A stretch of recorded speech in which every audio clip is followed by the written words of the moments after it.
Yes, man, we're having a good time. I mean, it doesn't change anything from the fact that we're going to both try to knock each other's head off. It's fun. It's something different, you know. It's not, it doesn't always have to be hate. You know, we could come together, have good conversation, and still be hyped up about it. So I'm very excited. I'm very happy. Tell me about the two face-offs. I looked into his soul, man. What did you see? I seen that he was scared, to be honest with you, you know. But at the end of the day, he's probably going to say the same thing about me. So I know exactly what I'm going to do. I know exactly how I'm preparing. So, you know me, man, I'm the Mexican monster. What has made him that avoidable fighter? It's because he's a very technical fighter. He's a very good fighter. He's a champion in 2 different weight classes. So, I mean, I feel like a lot of people didn't take a fight with him because they know his problems. But for me, I want to be the best. Not only do I want to prove to the people, I want to prove to myself that I'm the best. Why is he a threat to your campaign? You know, you're obviously you have goals for.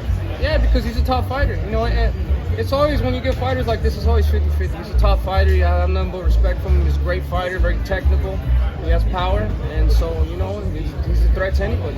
David, ¿cómo calificas a Andrade? Porque es un muchacho que 9 kilos quiso enfrentar a 54, 60 y tú levantas la mano. Pues yo creo que es un peleador muy bueno, bien técnico, pero yo creo que ahorita en el nivel que yo estoy muy fuerte, muy rápido y más joven que él. So yo creo que yo lo voy a lastimar en esta pelea. Dice tu papá que lo ve que lo vas a noquear como unos 7 o 8 saltos. Yo creo que sí, yo creo que eso es lo que va a pasar, pero todavía no podemos estar más confiados de más. Tenemos que entrenar duro y yo creo que sí va a ser una pelea muy buena. ¿Sientes que tienes que dar un tipo de show grande, algo que no se vio en la pelea de Canelo contra Charlo? Sí, pues yo creo que esta es la pelea más grande de la división y estoy listo para pelear. Lo mencionas tú, lo menciona él, que el ganador de esta pelea es el mejor supermediano. Yo creo que sí.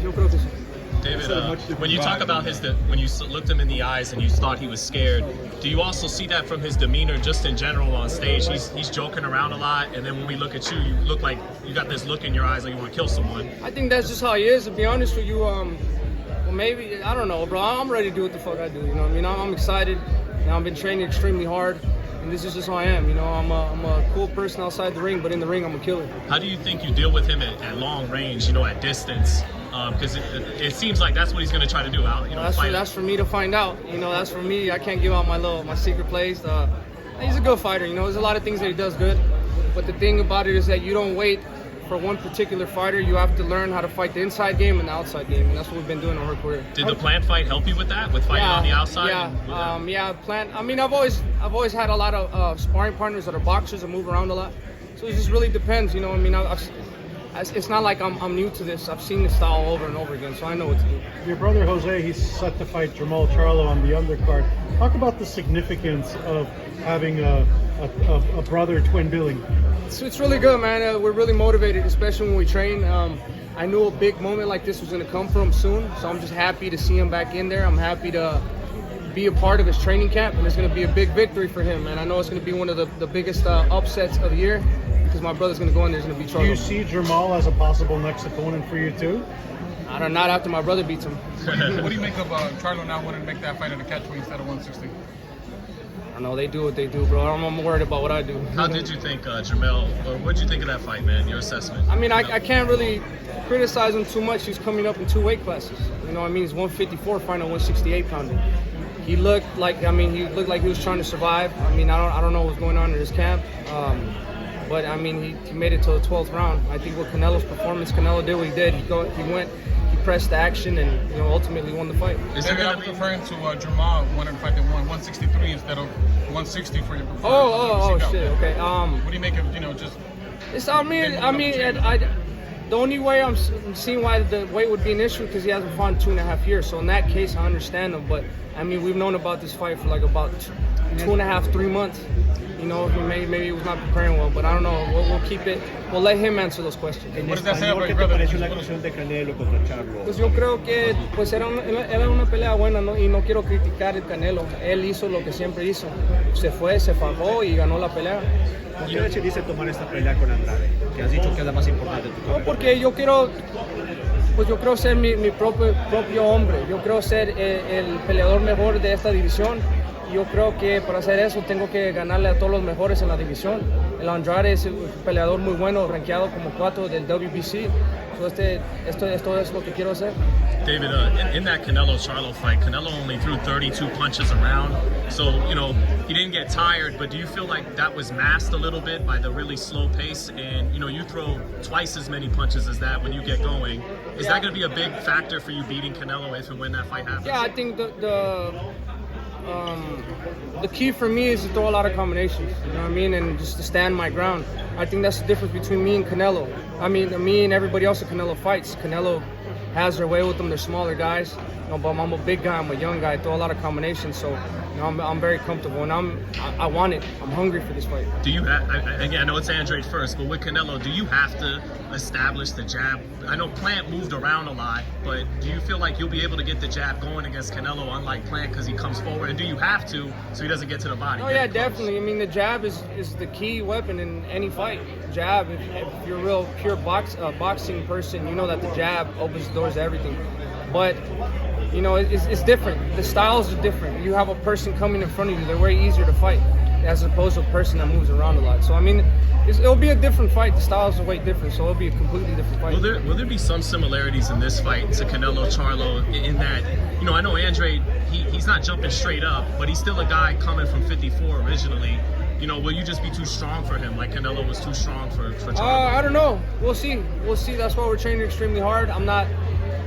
You can't think like that as a top fighter, because then that takes away from your training. I feel like with me, what I've always done is I've trained like every single fight was the hardest fight of my life, and I've gave it all in the ring. So that's why I look the way I look. So I'm preparing for the best Demetrius Andrade possible. What do you think of your dad's 8th round knockout prediction? Does that sound about I gotta right? make my dad happy, no? So we're gonna try to follow that. But like I said, I'm not gonna put pressure on myself. I'm not thinking about a knockout, but that's, you know, the way I fight. I go out there and inflict as much damage as possible. So I'm always going to fight the same. I'm always going to look for the knockout. ¿Puedes describir tu campamento hasta el momento y qué planes tienes en las siguientes semanas? Pues este campamento ya tengo como 5 semanas entrenando. Ya cuando se acaba el campamento vamos a tener 3 meses en entrenamiento.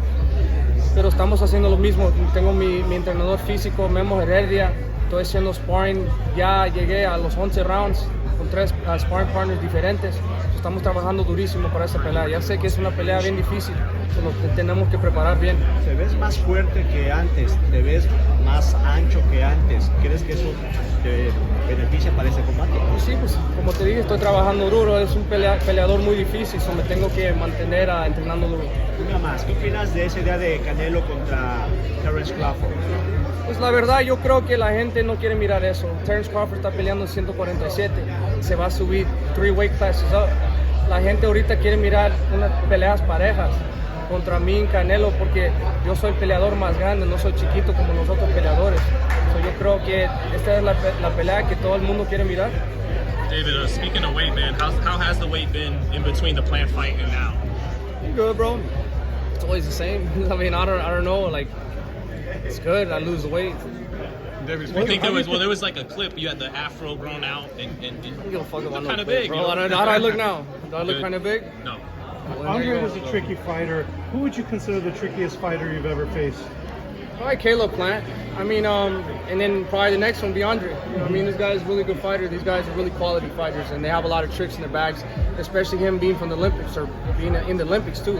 These guys are really talented. They have a lot of experience. So, but I've been thousands of sparrings. I've seen every single style in the sparring. So, I know how to defend well from tricks.